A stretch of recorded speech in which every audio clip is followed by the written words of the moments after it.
On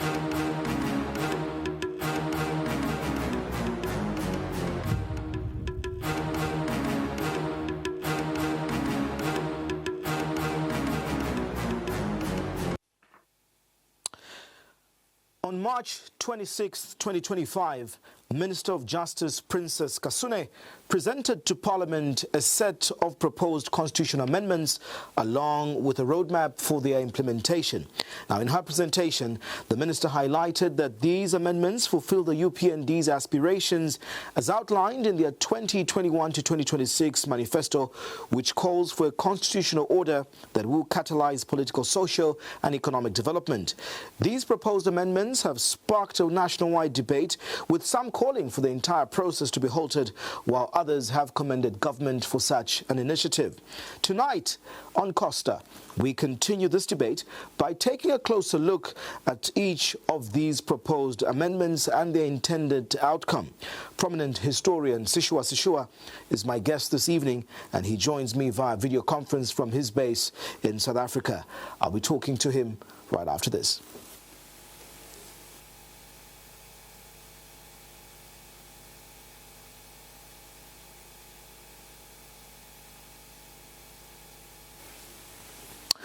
Dr. Sishuwa, it's a pleasure to always host you on Costa. I know that you had taken a 3-month sabbatical off your usual commentary on social media. How are you? And tell us what that was all about. Thank you so much for having me, Costa, and good evening, viewers. Well, yes, I took a 3-month sabbatical, and it was essentially to work on my next book project. As you know, I published my first single-authored book, which is a political history of Zambia, last year. And now I'm working on my next book project, which looks at why the military upholds democracy in some countries and not in others. So I'm looking at Zambia, Malawi, Sierra Leone, and Zimbabwe as case studies. And I took the last 3 months off to ensure that I could concentrate on writing this particular book. Brilliant. Obviously, last week, Zambia was rocked with the passing of a political figure, former president of the Forum for Democracy and Development, the first female finance minister we had in this country. She was part of the multi-party democracy movement, that is the MMD, in the very first cabinet, Madam Edith Nawakwi. As a historian, let's just try to find out from you, in your own words, the contributions of one Edith Zewelani Nawakwi, and what kind of footprint and indelible mark she puts on Zambia's political and leadership landscape.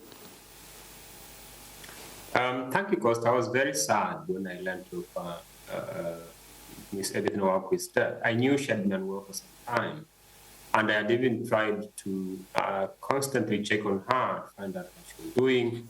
I remember that last month I reached out to her, I sent a message, I shared with her my views about what I thought had been her role in our public life, and she was very grateful.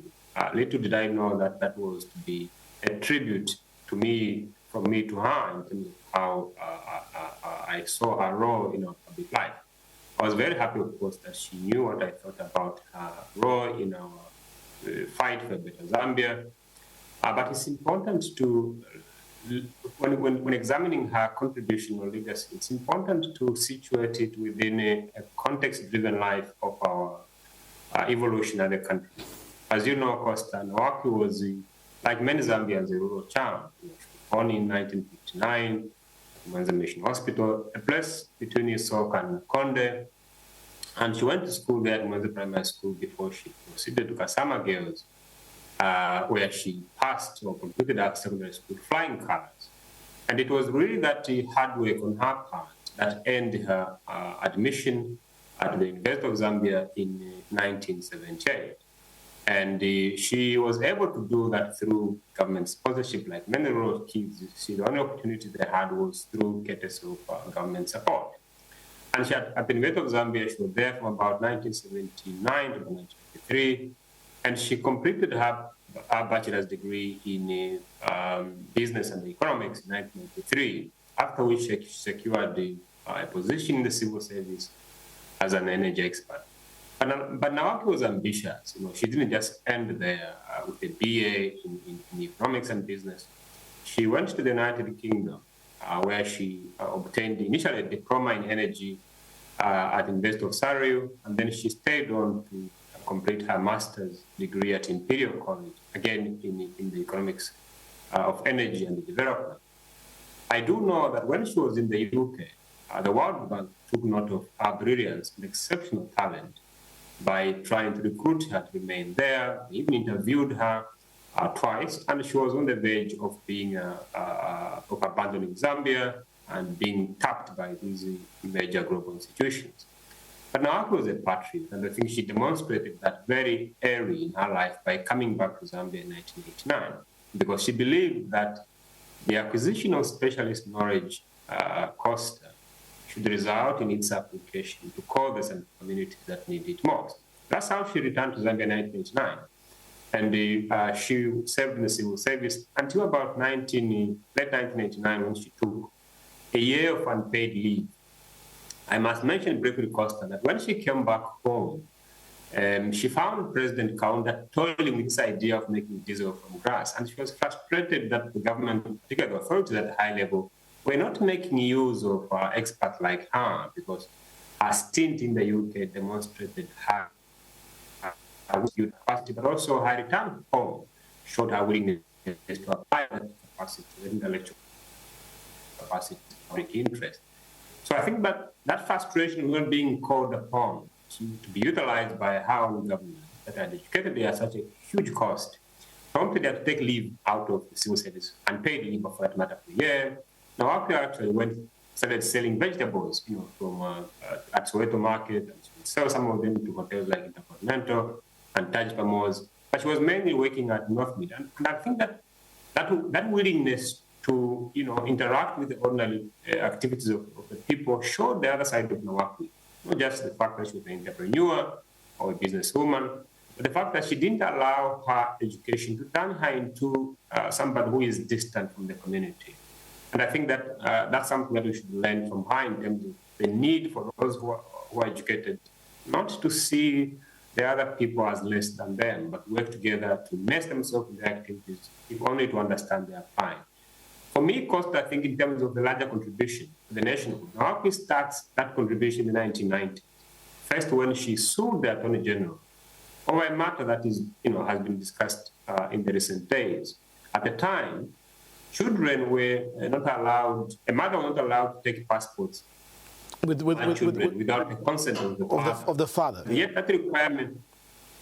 that requirement, Costa, was not something that was required of men. So Nawakwi saw that as discriminatory, and she took the matter to court to say, why should I be required to get the consent of the husband or the father when the father is not required to do so when the children are, when the father is taking the children and wants the children's name to appear in their passport. We had a very good judge by the name of Clever Musumali, who was an activist kind of judge, and he agreed with Nawakwi to say this is discrimination. And I think that case really contributed to enhancing gender equality, particularly in relation to the rights of women. Just as you continue on your recollection in those aspects of equality, I remember interviewing her once on the run-up to the 2016 presidential general election, and I asked her a question. I said, should you be elected, Madam President, who will be the first man in State House? And she asked me, are you asking all the men standing that question who the first ladies will be? So she really had issues on aspects of gender equality. But please continue. I think she was right. That's not a question that ordinary journalists would ask men when they are saying, I'm running for office. We hardly even know the wives of these people until maybe they have won power, and then we are threatening the role of the first lady. But Nawakwi contributed to that fight for equality. And the second thing she did in the 1990s was to take part in the discussions for the restoration of multi-party democracy. She was actually the only woman, if not one of the few women, who turned up at the Garden Hotel when Akashamba and Mita Chitara organized the multi-party option. People were very afraid because, remember, this was under the dictatorship of Kaunda. But Nawakwi was very courageous and was part of those men and women who gathered in July 1990, on 20th July 1990, to plan for the restoration of multi-party democracy. And they successfully persuaded the counter government to abandon one-party state, and the rest is history. She, over the next 10 years, became a member of parliament from the Konde constituency until 2001, when she switched to Munali until 2006, when she left parliamentary politics. And then over the course of the 1990s, she served in a number of ministerial positions, starting with energy, deputy minister there at a very young age of 32. But she ended up in cabinet portfolios, 4 of them. But I think for me, the highlight are two of these cabinet positions. The first is the Minister of Finance, which was appointed after 1997, up 1999. Now, I've heard people here refer to the fact that she was the first female to head that ministry in the SADC region. That's true, but I think that it would be a disservice to simply look at Nawakwi's contribution to that portfolio as simply being the first woman. What is crucial is that she did 2 things at that ministry which contributed to our public good. The first is that when she was appointed to replace Ronald Penza, who died in 1997, Zambia was in a very bad relationship with international actors, largely because of our human rights record. You remember that in the wake of the 1997 coup attempt, there were a lot of human rights violations, especially in relation to coup suspects. So donors, combined with the experience of 1996 elections, which were hotly disputed and, as you know, controversial for disqualifying former President Kenneth Kaunda, donors pulled back. And Nawakwi, when she was appointed minister, went to the negotiating table and said, yes, we acknowledge that there are these human rights issues, but you really have to help us in terms of funding, because we need to promote a culture of good governance in institutions like the judiciary, in institutions like the police, and the Ministry of Justice, at the time called the Ministry of Legal Affairs. So that kind of transparent approach in terms of leadership brought the donors back on the negotiating table and led international partners to giving Zambia $500 million, which contributed to a good governance agenda. The second thing she did at that ministry in Costa was to enhance this debt cancellation discussion. We often credit Levi Mwanawasa here and Peter Magande and their team in relation to the hippie completion point that was achieved in 2005, which led to debt cancellation. But actually, that was a process which started under the Chiluba administration, and Nawakwi was very central to the start of that initiative. Katere Kalumba, who succeeded Nawakwi in later years as the Minister of Finance, continued that. And I think that is important to look at her as somebody who contributed to that process as well. When she was taken Minister of Labor and Social Services, she's crucially remembered, at least for me, as one who contributed to the reform that resulted in NAPSA. Again, we don't give credit to these things, but I think when you look at the cabinet we have today, and those who may come tomorrow, ministers should ask themselves the question, well, I'm in this position today, what will be my legacy? What kind of laws would I have enacted? What positive change would I have helped to bring into the community, for example? That's the work in the 1990s. Mm-hmm. Then in the 2000s, she starts with the defense of the Constitution. Again, that's an important contribution, because if you remember Costa, Chiluba, at the end of his 2 5-year terms, wanted to amend the Constitution and stand for a 3rd term. It would have been very easy for him to change the Constitution, because the MMD at the time had a 2/3 majority in Parliament. So they didn't need the support of opposition or independent MPs. But it took gallant men and women in the MMD, to which Nawakwi was the central part, alongside people like Brigadier General Godfrey Nyanda and Vice President at the time, Christian Tembo, to say no to Chiluba. They said, look, we promise Zambians that we are going to uphold and defend the Constitution, that you are going to preserve the integrity of having a leader come, serves 2 5-year terms, and they go. We can't go against that promise. Now, Nawakwi was a cabinet minister. She could have easily supported the amendments out of fear of losing the perks and benefits that come with being a cabinet minister. But she stood firm, together with civil society and other MPs in the MMD, to say no to Chiluba. For their troubles, those cabinet ministers and MPs, about 22 of them, were expelled in 2001. And that's how they formed the FDD, to which was elected vice president of the inaugural convention in 2001. She became president of FDD in 2005 when Christian Tembo retired from active politics. What is crucial for me is that Nawakwi defeated men in that contest. There was a lot of very nasty stuff said about her during the campaigns. Some people said, oh, where's your husband? Do you even have a husband? Oh, watch out, Nawakwi is coming, she'll snatch your husband. These were men. Nasty things were said about her by men who clearly could not bring her down on account of raising quality debate around her leadership. She won that election within the FTD. What is crucial, however, is that the following year, in 2006, there was a discussion around opposition unity.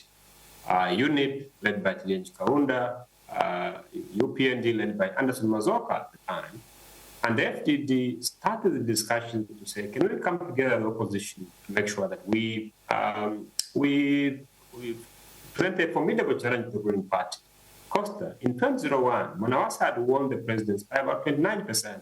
It was a very narrow mandate, and if the opposition had come together, they could have easily won that election. So going into the 2006 election, there was need for opposition unity, and Nawakwi was part of that team that sacrificed their own presidential ambition to support Hakainde Hichilema, who succeeded Mazoka when Mazoka died in May 2006. She would have easily picked out Hichilema and say, I'm not going to be led by you because you are new, you are not known, I'm an experienced politician. Or she could have easily supported Tilenji Kaunda, but she stepped back and said, Zambians want opposition unity. And I think the opposition that we have today have important lessons to draw from that kind of willingness to forego one's ambition. In summary, and talking about unity and dialogue, those were exactly President Hichilema's remarks during his speech at the funeral church service of late, President Nawakwi of the FDD. And also, the president called that her death should not be politicized. What do you make of the activities and the events that have happened on her passing? We know, obviously, that she was facing legal battles. There were obviously political adversaries, her and President Hichilema, over the Hatembo case and the farm abductions. Wasn't it humility enough that the president put aside all these things to honor a great political icon? Costa, the relevance of death lies in its impact on those that live. Rather than focusing on the politics of it, I think for me the central issue is what lessons should we draw from Nawakwi's life to better ourselves as a people? And I think that's what I was trying to highlight, the fact that she made a contribution. What can we ourselves as individuals do to ensure that we make to a better Zambia? Of course, I should mention, of course, that Nawakwi's contribution was not all positive. In the run-up to the 2021 election, for example, she supported Edgar Lungu. She didn't stand in 2006, as I said. She didn't stand in 2008. She stood in 2011. She finished 7th, I think. She stood in 2016. She finished behind Edgar Lungu and Hichilema, who were the front runners in both elections. But I think what was troubling for many people is that Nawakwi supported the PF and Edgar Lungu in the run-up to the 2021 election. That was very Nawakwi, because she had cultivated that profile as somebody who takes principal positions.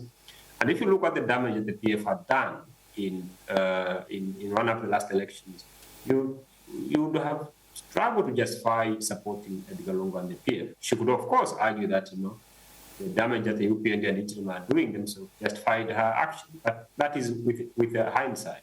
Mm. I think that the politics that happened around the funeral is expected. Politicians will try to milk anything, out of the activity in their honor. For me, I think the central issue which you have to resolve is this issue of where politicians should be buried and which church should preside over that, for example. Because if you remember even the Kaunda burial, there was this debate around where Kaunda is buried. Kaunda wanted to be buried next to his wife.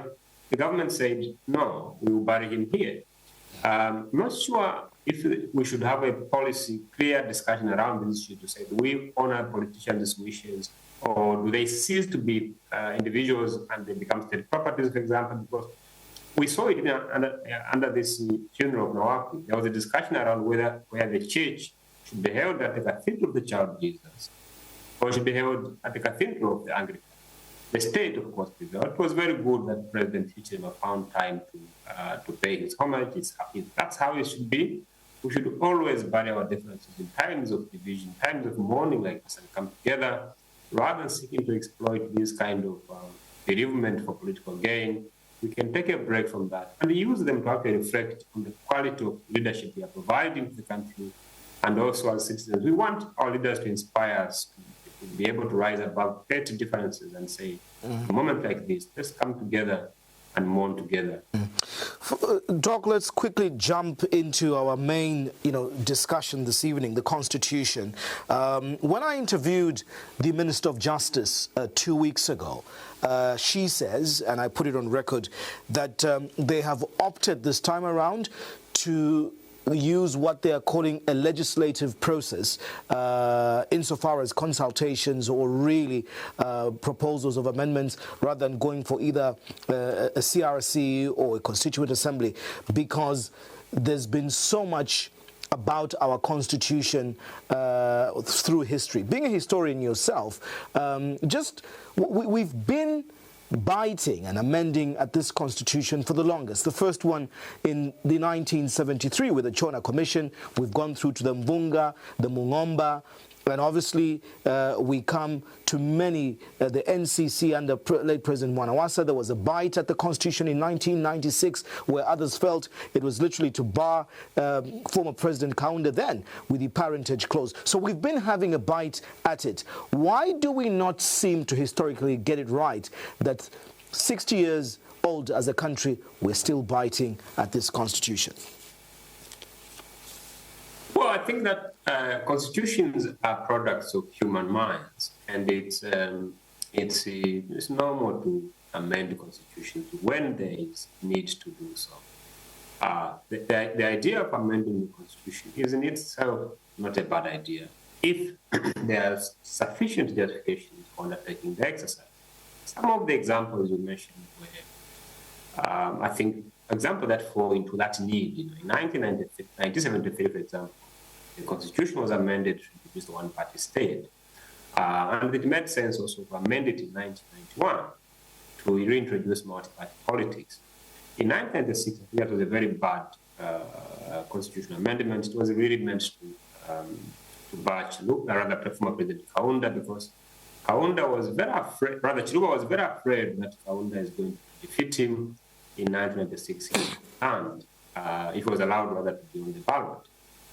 I don't know what is with incumbents and their predecessors, because we seem to always have the same problem, where the incumbent is always looking over the shoulder to say, my predecessor is coming back to get me. So that 1996 Constitution, in my view, was a terrible thing. I know that a number of MPs supported it. Think of Guy Scott, for example. I remember when I was in a rural area, growing up, watching a TV at the time in black and white, seeing a white person, Muzungu as we call them, dancing on the screen saying, Kaunda wala, wala, celebrating the passage of that very nasty parentage clause against Kaunda. Guy Scott was to be affected many years later by that same clause, which prevented him from running for presidency. Again, it shows the short-sightedness of our politicians. Even as we embark on this exercise today, those MPs in Parliament, opposition and the ruling party, should ask themselves to say, if you remove each of them at the top of our national leadership now, and you put Edgar Lungu there, would the UPND MP support the proposals that the Minister of Justice announced to Parliament recently, for example? Don't support constitutional amendments because the person at the top of the president is somebody like. Imagine the worst person at the top of the presidency, and then tell us that you support these proposals regardless of who is at the helm of the executive.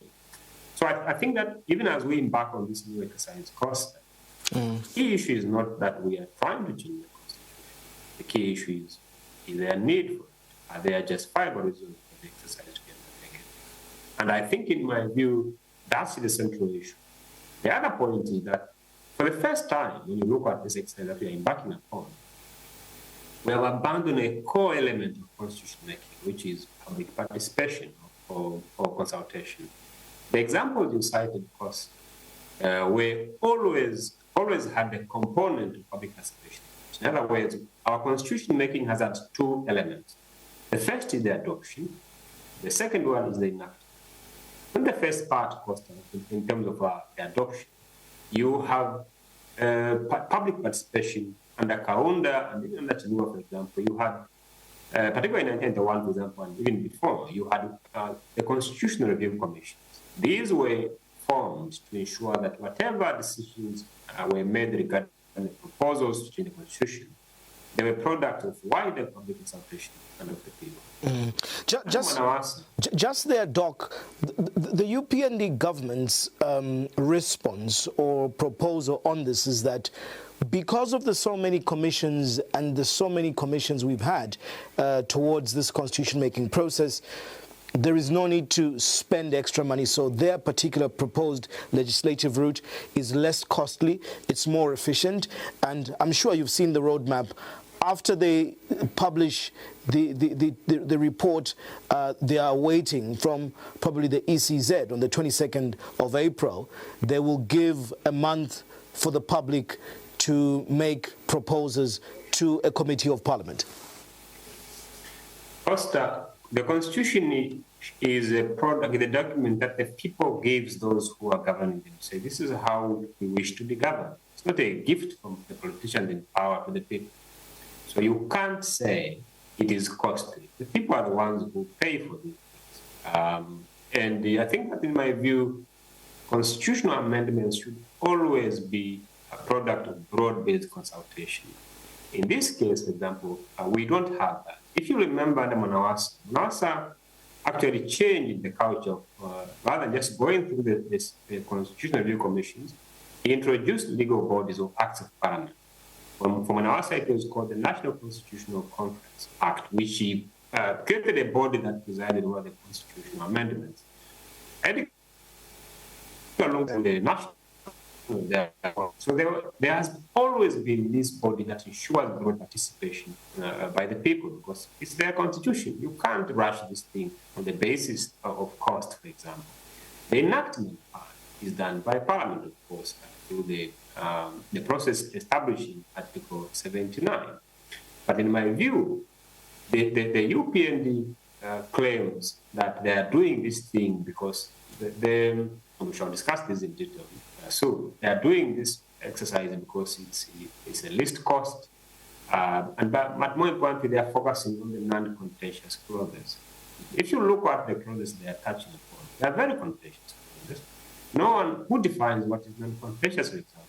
That's why it is important to always go back to people and say, is what you want the Constitution to be? Are you happy with the Constitution? We have had this Constitution, for example, for the past 8 years.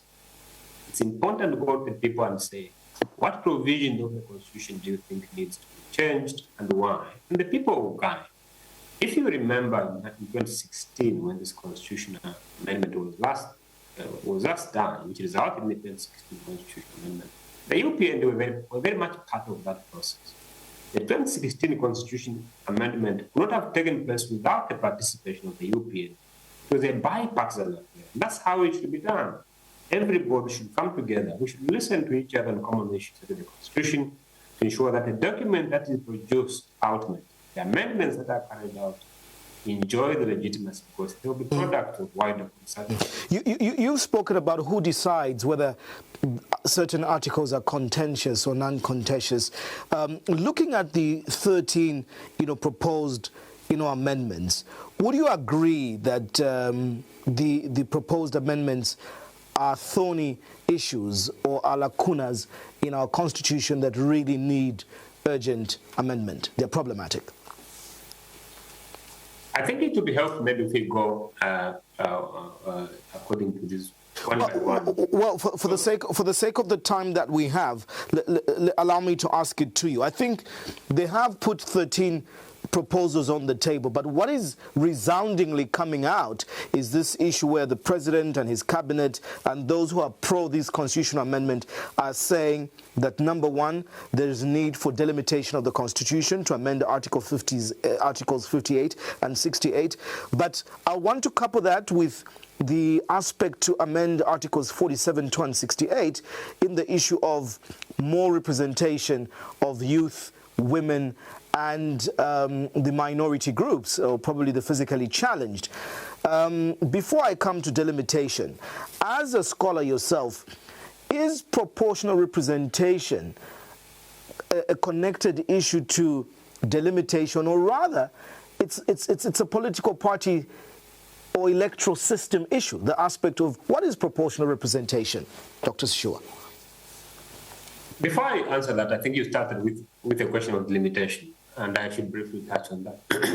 I will come specifically to that. Let us start with the issue of proportional representation.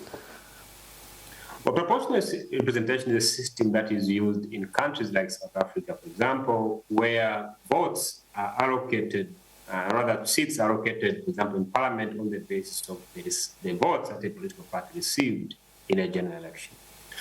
So, for example, if you have two parties, one gets 60%, the other one gets 40%. The party which 60% gets seats that represent 60% of the total number of seats in the National Assembly. That's not the system that we use in Zambia. We use the first past the post system where political parties use candidates, some stand as independents, and whoever wins by getting the largest votes share of those received valid votes cast is the winner. If we are going to change that to something else, for example, I'll wait to see what that reads like. Because you see, Costa, one of the difficulties here is that you and I are sitting here to discuss something that is it's not even an amendment, it's just idea. Because the way it should work is the minister produces a bill, then they take that bill to Parliament, and it is during that process that the minister then issues a statement to justify, to explain the motivation or the reason behind the proposed amendment. What we have done here is irregular.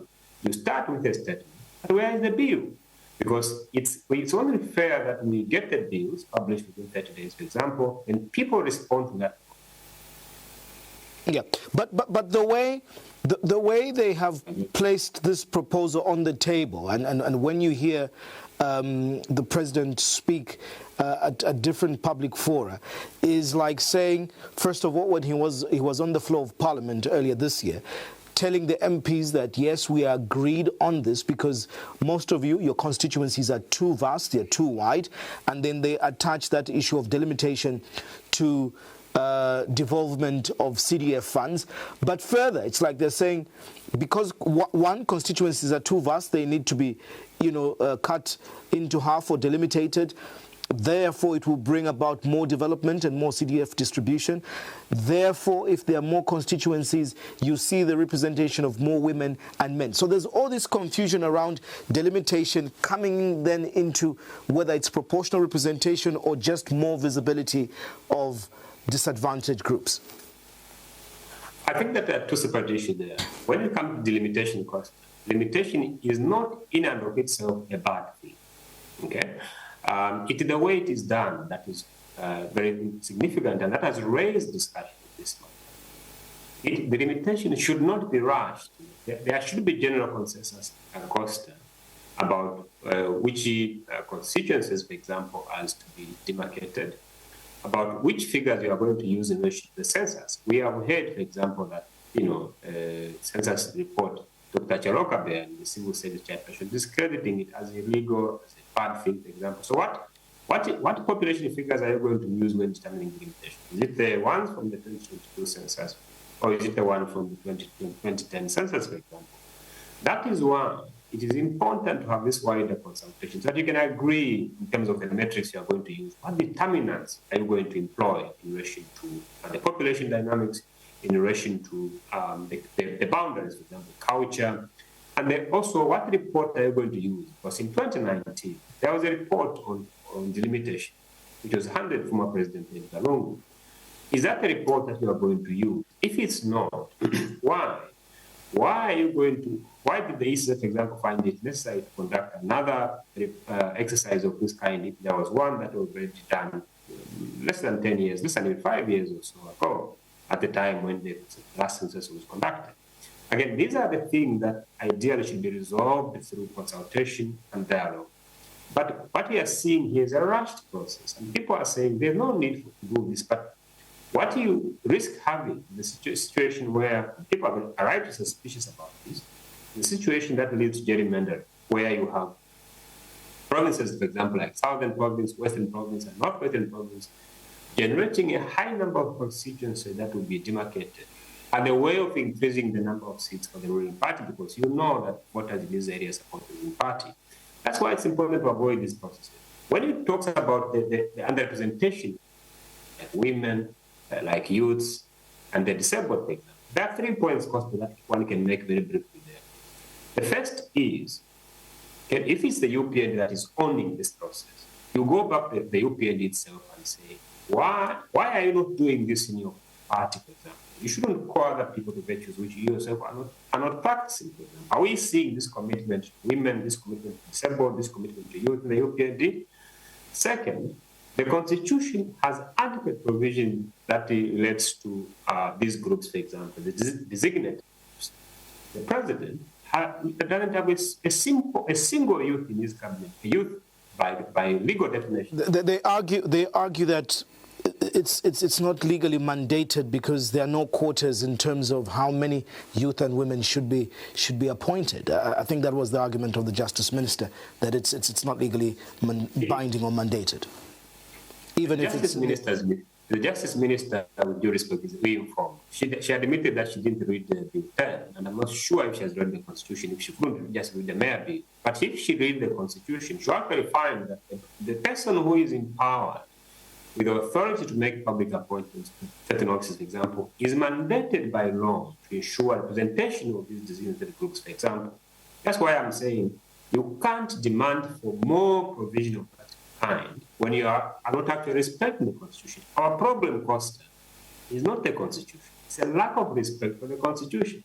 The president could have appointed a cabinet minister who is disabled to Parliament, and then to cabinet through the nomination that the Constitution provides him with. Has he done so? He did it.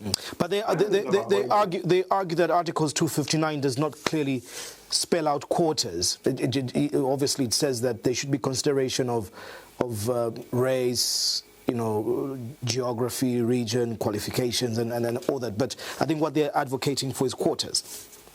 Okay, you don't need to amend the Constitution if it's quotas that you're interested in. And I'll give you an example.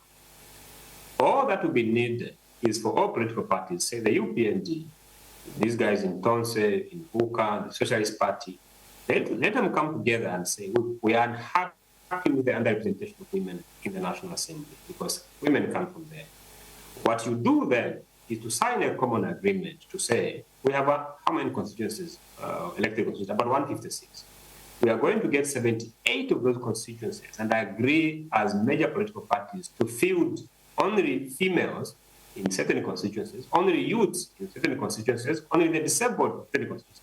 50% would ensure that those groups are represented in Parliament after 2026 because, unlike the current scenario, it means where you are only putting up female candidates in each constituency and you agree as political parties, whoever wins, whether it's from the opposition or the ruling party or independent, will be female. Whoever wins, whether it's from the independent or the opposition or the ruling party, will be a youth or be a disabled person. You don't need to amend the Constitution if you are genuinely interested in ensuring the adequate representation of these groups. All you need to do is to deal with the adoption process, to deal with the fact that political parties don't adopt women. You put a woman and 3 men who have huge resources, for example. How do you expect a woman to win? How do you expect a young person to win without adequate resources? So what you need to do is just demonstrate commitment by coming together, and the institutions like civil society, churches, they can serve as the guarantor of this kind of social contracts to say, as political parties, we will make sure that 50% the next parliament will go to these groups, and here's our commitment. That 50%, you can field whoever you like, for example. If the opposition refuse, or if the UPND refuse to sign that commitment, that's when you can start up and say, look, we're having this problem. You don't need to change the Constitution to ensure that these groups are represented, in addition to the fact that you should respect it in the first place by adhering to the current provisions. Looking at the current political and economic landscape and the major challenges that the country faces, effects of drought and obviously debt recovery and so on, Do you think that the aspect of delimitation and having more representation of women and youth will spur and deliver development? If you look at the 2016 Constitutional Amendment, Costa, it provides for decentralization. If you read the report that actually led to the production of the Constitutional Amendment of 2016, there was justification for some of these proposals. There should be a clear demarcation between the central government and local government, for example. The key issue for me is the failure to actually adhere to implement these provisions. If you read the Constitution, particularly the section on the Commission, for example, ask yourself, has the government, whether under Edith or under Chirima, really implemented these provisions? They haven't. So I know that it sounds good, it excites people to say we are going to have these groups represented better, but the motivation here is not to do with this, has nothing to do with these women, for example. It has much to do with the desire by a ruling party to increase this parliamentary majority by dividing from constituencies in their strongholds to ensure that they have more MPs in parliament. That's why, it would be much better if we subject this issue to discussion through broad-based consultation, so that we can agree on what are these constituencies that need to be demarcated, for example, and then we can discuss and remove this suspicion. The fact that we are doing so just before the election, the fact that we have linked this thing to the election itself, create an environment of atmosphere of suspicion that is not necessary. But I think that what is crucial when it comes to limitation, for us to remove all this kind of suspicion, is to have the people, through a broad-based platform, engaged in this process so that we can agree. It's their constitution. Give them a chance to have a say in what kind of laws they wish to change, to share their experiences of what has happened in relation to this commission and this decentralization since 2016, and to recommend the way forward. For the sake of time, really, unfortunately, we'll not manage to go through each and every proposed amendment, but I'll try to pick on another one. The intent to increase the number of nominated MPs by amending Article 62B, and the reason given is that we need a number that would be prescribed by an Act of Parliament and not now the Constitution, which clearly prescribes that the President is allowed 8 nominated MPs. We're coming from a scenario where at one point we had about 10 nominated MPs from 1973, and from different constitutional proposals, we were told the powers of the presidency needed to be reduced. What do you think, again, is the end game of what the UPND is trying to propose? Again, more constituencies, more nominated MPs. Will a bloated parliament deliver development? I keep on asking this. What do you think is the real intent of this proposal?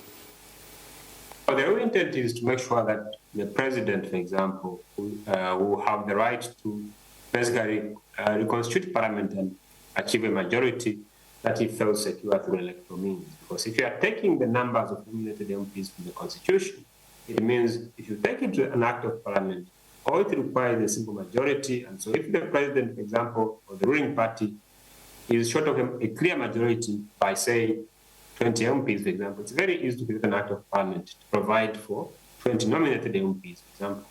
That's not correct. That's not right. You see, again, this is where we need to have discussions. Can they explain to us what problems have been caused by having 8 nominated MPs, for example? Second, there's a cost implications. So far, that number in the Constitution is 8. Even when you are making a budget, you factor in the fact you are going to have 8 nominations to deal with electoral imbalances. Have you factored in the issue of cost, for example? There's no justification whatsoever, Costa, for increasing the number of nominated MPs because there are no fundamental problems that have been caused by not having more than 8 nominated members of parliament. If a president, for example, misuses that number by picking the ruling party where is rather than actually people who should be identified by the designated groups in the Constitution, the disabled, women and youth, for example. That's a consequence of poor judgment And that is no basis for amendment. In fact, Dr. Sishuwa, when you look at previous constitutional debates, I think even from the 2016 constitution, I believe that the submissions were that people wanted ministers to be appointed outside of parliament. That was one of them. But furthermore, even under this UPND administration, they campaigned on a platform that we needed to be reducing the size of the executive, including, cabinet. So are we not really being too excessive with a bloated legislature, a bloated executive? In 2016, the UPND were part of the bipartisan affair that shut down the proposal to have ministers appointed from outside parliament. If you read again the report of the technical committee who drafted to come up with a draft constitution, it contains very clear proposals to say ministers should be appointed from outside. That proposal was shut down by the MPs from both the PF and the UPND in 2016. So if what you want is to increase the pool of people you can, in terms of time that you can draw to appoint to cabinet, rather than being limited by members of parliament who may not have particular specialization or competencies, it's very easy. You can ensure that ministers are appointed from outside the parliament. But because the UPN were part of the team that shut down that proposal last time, they need to explain